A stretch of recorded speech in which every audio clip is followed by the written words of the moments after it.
Welcome to our channel knowledge arc, जहां हम कोशिश करते हैं कि आपको पूरी जानकारी सही मार्गदर्शन के साथ मिले। इस सीरीज़ में हम करने वाले हैं 500 स्टैटिक जीके क्वेश्चंस जो विभिन्न एग्जाम्स में आ चुके हैं। तो चलिए शुरू करते हैं। पहला क्वेश्चन है जी हमारा, in the Supreme Court of India the number of जजेस including the chief justice is now. देखिए, जब ये क्वेश्चन आया था 2008 में तब संख्या थी 31, लेकिन अभी हमारे पास जो जजेस की संख्या है सुप्रीम कोर्ट में वो है 34। 33 + 1, 33 + 1 का मतलब क्या हो गया? 33 हमारे सुप्रीम कोर्ट के जजेस होंगे और जो एक होंगे हमारे वो चीफ जस्टिस ऑफ इंडिया होंगे। तो हमारा इस क्वेश्चन का सही आंसर क्या है? वो है नन ऑफ दिस, इस वाले केस में।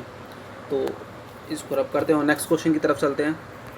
सेकंड क्वेश्चन है हमारा, economic growth is usually coupled with. तो हमारा क्वेश्चन क्या है? देखिए, ये क्वेश्चन आ चुका है यूपीएससी 2011 में। अब इस क्वेश्चन को हम समझ लेते हैं। इस क्वेश्चन में हमसे पूछता है कि इकोनॉमिक ग्रोथ किसके साथ आती है यूजुअली। तो इस क्वेश्चन का आंसर है जी, इस क्वेश्चन का आंसर है इन्फ्लेशन। यानी कि जब जब आपकी इकोनॉमिक ग्रोथ होगी आपके यहाँ महंगाई बढ़ेगी। इसके साथ साथ हम बात कर लेते हैं बाकी ऑप्शंस की। डिफ्लेशन, डिफ्लेशन क्या होती है जी? उसका डिफ्लेशन उस कंडीशन को बोलते हैं जहाँ पर आपके प्राइसेस डिक्रीज़ होते हैं। यानी कि अगर आपके प्राइसेस डिक्रीज़ होंगे तो आपको हम इसको बोलेंगे डिफ्लेशन। अब हाइपर इन्फ्लेशन क्या होती है? हाइपर इन्फ्लेशन उस केस को बोलते हैं जहाँ पर आपकी जो इन्फ्लेशन है वो काफ़ी तेज़ स्पीड से बढ़ती है और जो कि आपकी बाकी चीज़ों की वैल्यू को इरोड कर देती है। यानी कि मैं एग्जांपल ले लेता हूँ। मान लीजिए मेरे पास आज की डेट में हमारे पास अकाउंट में पड़ा है 1 लाख रुपया, ठीक है।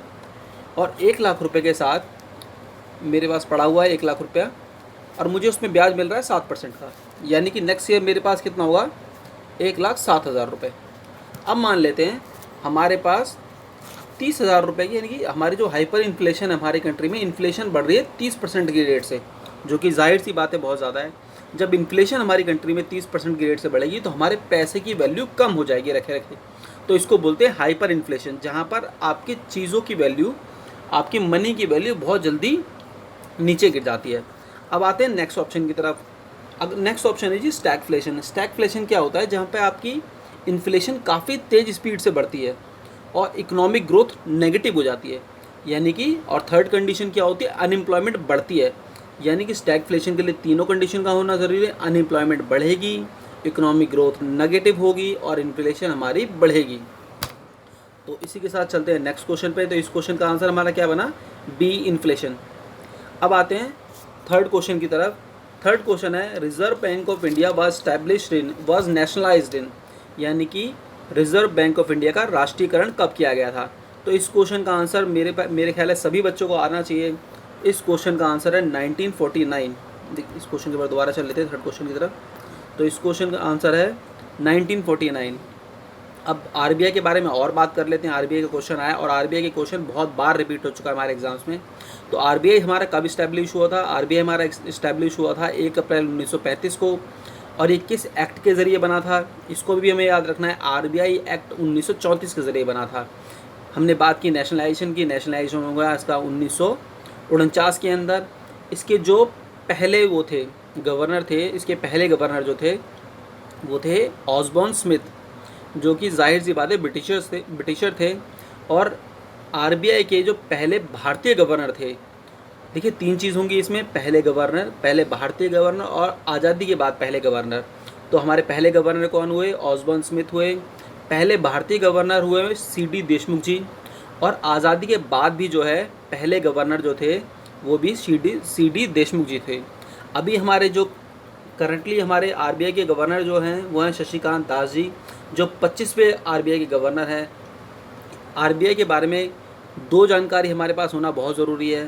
पहला, आज़ादी के बाद जब पाकिस्तान भारत से अलग हुआ, जून 1948 तक आरबीआई ने पाकिस्तान के सेंट्रल बैंक का काम भी किया है। और अप्रैल 1947 तक आरबीआई ने म्यांमार, जिसका पूरा नाम बर्मा है, उसका भी केंद्रीय बैंक का काम किया। अब एक और बात चीज़ हमें याद रखनी है, आरबीआई क्या करता है? आरबीआई ही हमारे देश में इकलौती संस्था है जो नोट छाप सकती है। भारत सरकार सिर्फ एक ही नोट छाप सकती है, वो है 1 रुपये का नोट, ठीक है। बाकी सारे 1 रुपये से ऊपर जितने भी नोट्स होते हैं वो आरबीआई छापती है और उस पे उसका एकाधिकार है, यानी कि आरबीआई के अलावा नोट्स की प्रिंटिंग कोई और नहीं कर सकता है, उसकी मोनोपोली है। अब हम बात कर लेते हैं, नेक्स्ट क्वेश्चन की तरफ आते हैं। Finance commission is constituted. देखिए अब हमारा नेक्स्ट क्वेश्चन है, फाइनेंस कमीशन कितने साल बाद बनाया जाता है, कितने इंटरवल के बाद बनाया जाता है। तो जी इस क्वेश्चन का आंसर हमारा होगा, इस क्वेश्चन का आंसर होगा वंस इन 5 ईयर। अब फाइनेंस कमीशन के बारे में बात हुई है तो फाइनेंस कमीशन के बारे में बात कर लेते हैं। ये बनता है आर्टिकल 280 के अंदर। ये आर्टिकल आपको ज़रूर याद रखना है क्योंकि मल्टीपल एग्जाम्स में बहुत बार ये क्वेश्चन पूछा जा चुका है कि फाइनेंस कमीशन किससे अपनी पावर ड्रॉ करता है, किस आर्टिकल के अंडर आता है। तो हमको क्या करना है, इस आर्टिकल को याद रखना है, आर्टिकल 280। इसको अपॉइंट कौन करता है, फाइनेंस कमीशन को बनाता कौन है, ये बनाते हैं प्रेसिडेंट, और ये पहली बार बना था 1951 के अंदर। हमारा जो करंट जो हमारा फाइनेंस कमीशन चल रहा है उसके जो अध्यक्ष हैं वो हैं NK सिंह जी, और इसके हेडक्वार्टर होते हैं न्यू दिल्ली में। तो इसको रब करते हैं और नेक्स्ट क्वेश्चन की तरफ चलते हैं। The quorum of Rajya Sabha and Lok Sabha is. देखिए इस क्वेश्चन में आगे ऑप्शंस को देखने से पहले एक बात समझिए, कोरम होता क्या है। देखिए कोरम में वो मिनिमम नंबर ऑफ मेंबर्स होते हैं जो राज्यसभा या लोकसभा के चलने के लिए आवश्यक है। देखिए ऐसा तो नहीं हो सकता कि लोकसभा के अंदर 4 लोग या 5 लोग बैठे हुए हैं और उसकी कार्रवाई चली जा रही है। तो इसके लिए एक मिनिमम नंबर एक डिसाइड किया हुआ है कि इतने लोग होंगे तभी इसकी कार्रवाई चलेगी। तो इस क्वेश्चन का आंसर हमें याद रखना है, इस क्वेश्चन का आंसर है डी, 1/10, यानी कि जितने भी हमारे टोटल मेंबर्स हैं उनका 1/10 होना ज़रूरी है। अब देखिए बहुत से लोगों के मन में ये आएगा क्वेश्चन कि जब 1/10 नहीं होगा तो क्या हम सभा को स्थगित कर देंगे। देखिए स्थगित करने से पहले हम क्या करते हैं, जैसे मान लीजिए हमने नोटिस किया सदन के अंदर कि 10% लोगों से भी कम लोग बैठे हैं, तो हम क्या करेंगे, पहली बेल बजाई जाएगी और सबको आमंत्रित किया जाएगा कि जितने लोग भी, जैसे मान लीजिए कुछ लोग हो सकता है कैंटीन में हो, कुछ लोग कॉरिडोर में हो, उन सबको बुलाया जाता है कि आप आ जाइए, कोरम मेंटेन नहीं हो रहा है तो आपको आकर सदन के अंदर बैठना है। अगर फिर भी नहीं आते हैं तो एक सेकंड बेल बजाई जाती है, उसके बाद वेट किया जाता है, और अगर तब भी नहीं आते हैं तो थर्ड बेल बजाई जाती है और कार्रवाई स्थगित हो जाती है। अब हम कर लेते हैं नेक्स्ट क्वेश्चन की तरफ आ जाते हैं। The Indian income tax is. तो इंडियन इनकम टैक्स क्या होता है, किस प्रकार का होता है। तो इस क्वेश्चन के बारे में हम बात कर लेते हैं। इसका आंसर डी नहीं है, चलिए आपका क्लियर हो गया। इस क्वेश्चन का आपको आंसर देना है। इस क्वेश्चन का आंसर है जी डायरेक्ट एंड प्रोग्रेसिव। अब डायरेक्ट तो आप समझ गए कि इनकम टैक्स से आपकी इनकम पर चार्ज होता है तो वो डायरेक्ट टैक्स हो गया। अब प्रोग्रेसिव का मतलब क्या होता है, प्रोग्रेसिव टैक्स वो होते हैं जो आपकी इनकम के साथ बढ़ते जाएंगे। अब मैं उदाहरण ले लेता हूँ, एक ऐसी कंट्री है जो सभी पर 10% टैक्स लगाती है, चाहे वो 2 लाख रुपए कमा रहा हो, चाहे 10 लाख कमा रहा हो, चाहे 1 करोड़ कमा रहा हो। लेकिन हमारी कंट्री में क्या होता है, जैसे जिसकी इनकम बढ़ती जाती है उस पर टैक्सेस हायर होते जाते हैं। ठीक है, अब मैं उदाहरण ले लेता हूँ। अब एक इंसान मान लेता हूँ, एक इंसान सिर्फ 2 लाख रुपये कमाता है और मैं उससे अगर 10% टैक्स ले लेता हूँ तो उसके पास कितना बचा, 1,80,000 रुपये बचा। और उधर ही अगर मान लीजिए मैं एक ऐसा इंसान है जो साल का 1 करोड़ रुपये कमा रहा है, ठीक है, और उससे मैं 10 लाख रुपए ले लेता हूँ, तो किसके जीवन पर ज़्यादा असर पड़ेगा। जीवन पर ज़्यादा असर उसके पड़ेगा जिसकी इनकम कम थी। इसलिए भारत में प्रोग्रेसिव टैक्सेस का प्रावधान है। प्रोग्रेसिव टैक्स का मतलब क्या हो गया, जहाँ पर इनकम के साथ साथ टैक्स बढ़ते चले जाते हैं। तो इसको रब करते हैं और नेक्स्ट क्वेश्चन की तरफ चलते हैं। Which bank was earlier called the imperial bank of India, यानी कि पहला ऐसा कौन सा बैंक है जो पहले इम्पीरियल बैंक ऑफ इंडिया के नाम से जाना जाता था। अब देखिए ये क्वेश्चन आ चुका है एसएससी ग्रेजुएशन लेवल के एग्जाम में 2006 में आ चुका है। तो इस क्वेश्चन का आंसर मेरे ख्याल है काफ़ी बच्चों को पता होगा जो अगर लंबे टाइम से तैयारी कर रहे हैं। तो इस क्वेश्चन का आंसर है एसबीआई। देखिए एसबीआई जो था या इम्पीरियल बैंक ऑफ इंडिया था वो शुरू में 3 बैंकों से मिलकर बना था, bank of Calcutta, bank of Bombay और बैंक ऑफ मैड्रास। इन 3 बैंकों को मिलाकर के 1921 के अंदर इम्पीरियल बैंक ऑफ इंडिया बना था और उसके बाद उसका नाम 1955 में बदल कर, ध्यान रखिएगा डेट आपको याद रखनी है, ईयर आपको याद रखना है, 1955 में ये एसबीआई बना था। ठीक है, तो इसको रब कर लेते हैं और नेक्स्ट क्वेश्चन की तरफ चलते हैं। तो debenture holder of companies are, तो जिसके पास कंपनी के डिबेंचर्स होते हैं वो क्या होते हैं कंपनी के। तो इस क्वेश्चन में ज़्यादा डिस्कस करने को है नहीं, इस क्वेश्चन का आंसर होता है क्रेडिटर, यानी कि उधार देने वाले। ये कि यूपीएससी में आ चुका है क्वेश्चन, यानी कि जिस भी पर्सन के पास कंपनी के डिबेंचर्स हैं तो वो कंपनी का क्रेडिटर हो गया। ठीक है, अब नेक्स्ट क्वेश्चन की तरफ आते हैं, इसको रब करते हैं और नेक्स्ट क्वेश्चन की तरफ चलते हैं। Who was the first known Gupta ruler, यानी कि पहले गुप्ता रूलर कौन थे।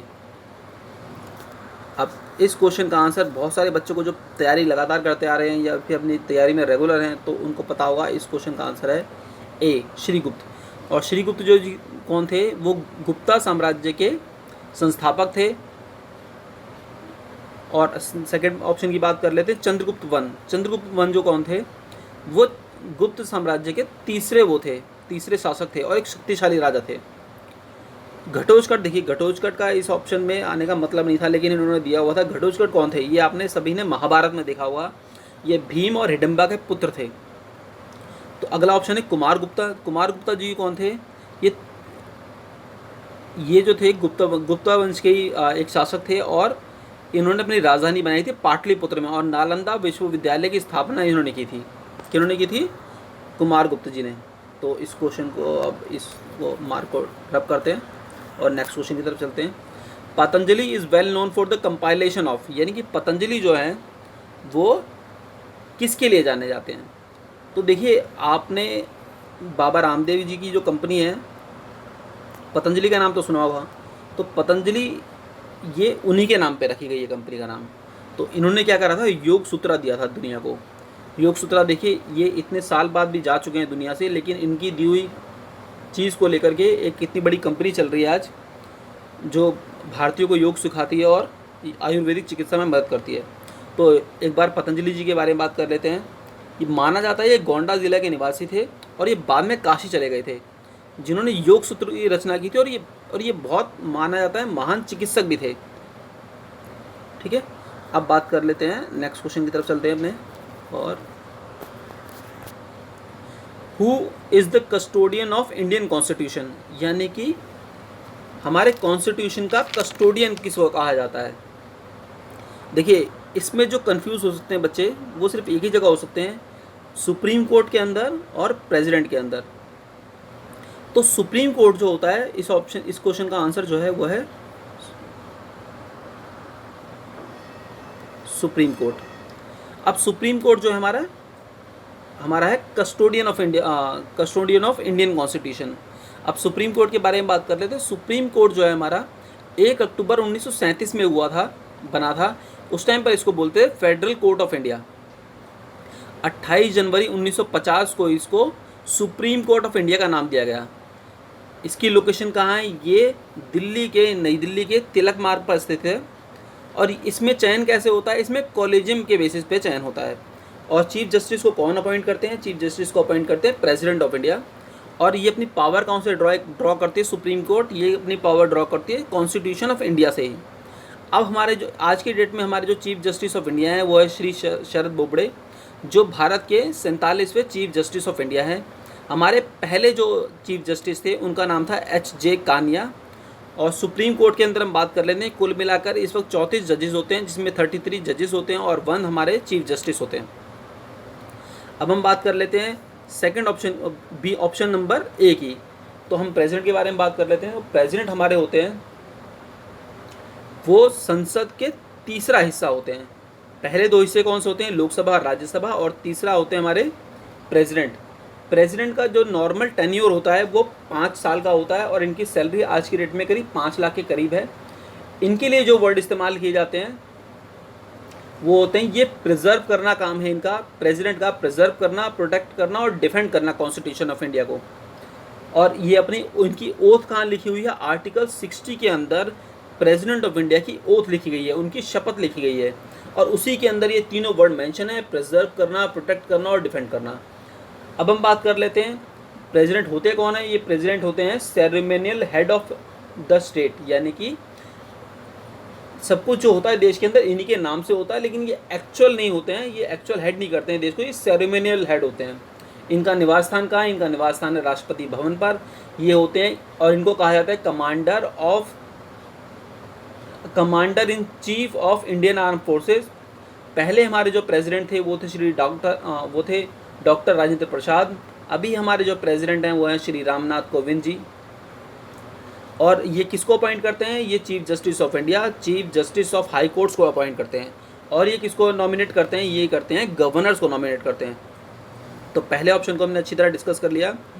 और अब हम बात कर लेते हैं बी ऑप्शन के बारे में। पार्लियामेंट के दो हिस्से होते हैं बेसिकली, एक अपर हाउस होता है, एक लोअर हाउस होता है। अपर हाउस में वो भारत में कहते हैं राज्यसभा, और लोअर हाउस को बोलते हैं लोकसभा।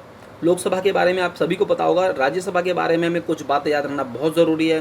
राज्यसभा कभी डिसॉल्व नहीं होती है, हर 2 साल बाद उसके 1/3 मेंबर्स अपनी जगह वेकेंट करते हैं और इनकी जगह नए मेंबर्स आते हैं। तो इसको हमेशा ही कंसिस्टेंट हाउस कहा जाता है। यानी कि कई बार ये क्वेश्चन में दे देते हैं कि राज्यसभा के एक, और इसके जो एमपी, राज्यसभा के जो एमपी होते हैं उनका एक टेन्योर कितना होता है? 6 साल का होता है। तो जो ये क्वेश्चन बहुत बार पूछा गया है कि राज्यसभा कितने साल बाद डिसॉल्व होती है। कई बार इस क्वेश्चन को इस तरह घुमा देते हैं कि कितने साल बाद और किस कंडीशन में राज्यसभा डिसॉल्व होगी। देखिए, राज्यसभा किसी भी हालत में, किसी भी कंडीशन में डिसॉल्व नहीं हो सकती। इस बात को आपको पूरी तरह याद रखना है। अब सी ऑप्शन की तरफ चलते हैं। ये है council of ministers. Council of minister का मतलब क्या होगा? मंत्रिमंडल। मंत्रिमंडल का एक सिंपल रूल आपको याद रखना है, दे स्विम टुगेदर। यानी कि अगर मान लीजिए संसद के अंदर किसी भी एक मिनिस्टर के खिलाफ अविश्वास प्रस्ताव हमारा पारित हो जाता है, यानी कि उस गवर्नमेंट के पास संसद में मेजॉरिटी नहीं है और वो सरकार उसी टाइम ही गिर जाएगी। ठीक है, तो ये फैक्ट आपको बिल्कुल याद रखना है। अब हम इसको रब करते हैं और अपने नेक्स्ट क्वेश्चन की तरफ चलते हैं। The earlier name of WTO was, यानी कि WTO का पुराना नाम क्या था? तो देखिए, इस सब का तो इस क्वेश्चन का आंसर तो हम सभी को पता होगा। ये UPSC 2001 में आ चुका है। देखिए क्वेश्चन, ये आजकल ये सब क्लैरिकल एग्जाम्स में आने लगे हैं क्योंकि पेपर का लेवल जो है वो काफ़ी टफ हो चुका है। तो इसका जी आंसर है GATT, GATT, general agreement on trade and tariff. ये बना था 1947 के अंदर। इसकी लोकेशन है, यानी कि इसका हेडक्वार्टर है जिनेवा के अंदर, जिनेवा स्विट्ज़रलैंड के अंदर। और ये 1995 में बदलकर WTO हो गया। अब हम बात कर लेते हैं ऑप्शन नंबर 1 की, UNCTAD के बारे में, United nation conference on trade and development. इसका डेवलपमेंट हुआ था, ये जो बना था 1964 के अंदर बना था। इसका हेडक्वार्टर भी जिनेवा स्विट्ज़रलैंड के अंदर है। UNIDO, यानी कि option number 3, united nation industrial development organisation. इसका गठन जो हुआ था 1966 में हुआ था और इसका हेडक्वार्टर वियना ऑस्ट्रिया के अंदर है। देखिए, UNIDO के अंदर इसका ऑप्शन बहुत कभी पूछा था इसके बारे में। मेरे ख्याल है इस क्वेश्चन के अलावा ये कभी नहीं पूछा गया। अब हम बात कर लेते हैं 4th ऑप्शन की, OECD के बारे में, organisation of economic cooperation and development के बारे में। देखिए, इसके बारे में कई बार क्वेश्चन आ जाते हैं। 1948 के अंदर इसका गठन हुआ था और इसका हेडक्वार्टर कहाँ पर है? पेरिस, फ्रांस के अंदर है। ठीक है, नेक्स्ट क्वेश्चन की तरफ चल देते हैं अपने। On the planet Earth, most of the fresh water exists as ice caps and glaciers. Out of the remaining fresh water, the largest portion तो हमारे क्वेश्चन को हम समझ लेते हैं। अब क्वेश्चन हमारा कहता है कि हमारा जो धरती के ऊपर जो भी ड्रिंकेबल वाटर है उसका मेजर चंक जो है, ये क्वेश्चन कह रहा है कि ग्लेशियर्स के ऊपर है और आइस कैप के रूप में, यानी कि आइस के रूप में है। जो सेकंड लार्जेस्ट सोर्स पूछ रहा है, ये कहाँ होता है? देखिए, हम सभी को पता है जो हमारा अर्थ का सरफेस है वो 70% वाटर से बना है। अब जो 70% वाटर है उसमें से 97% हमारा स्लाइन वाटर है, यानी कि वो नमकीन पानी है, नमक का पानी है, समुद्री पानी है जिसको हम पी नहीं सकते हैं। अब उस जो हमारा 70% में से 97 चला गया, 97 यानी कि 3% जो हमारा वाटर है, उन 3% में से 60% जो हमारा वाटर है, 60 to 65% जो हमारा वाटर है वो ग्लेशियर्स में ट्रैप्ड है। यानी कि जो हमारा नॉर्थ पोल और साउथ पोल में जो बर्फ़ जमी है, हमारा ड्रिंकिंग वाटर है वो वहाँ पर जमा हुआ है, तो वो भी हमारे किसी काम का नहीं है। अब जो सेकंड लार्जेस्ट हमारा जो सोर्स है वाटर का, जो ड्रिंकिंग वाटर है वो कहाँ है, वो है ग्राउंड वाटर में। तो इस क्वेश्चन का आंसर हमारा हो जाएगा ऑप्शन नंबर सी। और जो सबसे कम हमारे पास जो पानी है वो नदियों के रूप में अवेलेबल है, जिसका हम इस्तेमाल करते हैं। देखिए हमारे पास इस क्वेश्चन से पता लगता है हमको कि हमारे पास जो ड्रिंकिंग वाटर है वो कितना कम है। नेक्स्ट क्वेश्चन की तरफ चलते हैं। Which one of the following pair is not correctly matched. देखिए इस तरह के क्वेश्चन आपको याद करने पड़ेंगे या आपको मैप की सहायता समझने पड़ेंगे। इस क्वेश्चन का आंसर हम देख लेते हैं सीधा सीधा। इस क्वेश्चन का आंसर है ए। जो बैकनोर है, ये बैकनोर उज़्बेकिस्तान में है, ये रशिया में नहीं है। तो इसको रब कर लेते हैं और नेक्स्ट क्वेश्चन की तरफ चल देते हैं अपने।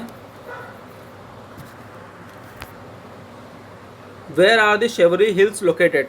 अब देखिए इस तरह के क्वेश्चंस में भी आपको रट्टा मारना पड़ेगा, आपको लोकेशन सेलेक्ट करनी पड़ेंगी और आपको ये देखना पड़ेगा कि इस स्टेट में ये हिल्स हमारे पास अवेलेबल हैं। तो इस क्वेश्चन का जो आंसर है वो शेवरी जो हिल्स है हमारी वो हैं तमिलनाडु के अंदर। तो तमिलनाडु इसका आंसर हो गया। तो this is the end of our video. अगर आप चाहते हैं कि हम आपके लिए कोई नई सीरीज़ लेकर आएँ तो हमें कमेंट सेक्शन में ज़रूर बताएं। और आपने अगर इस वीडियो के माध्यम से कुछ भी नया सीखा तो चैनल को सब्सक्राइब कीजिए और बेल आइकन प्रेस कीजिए। Thank you very much.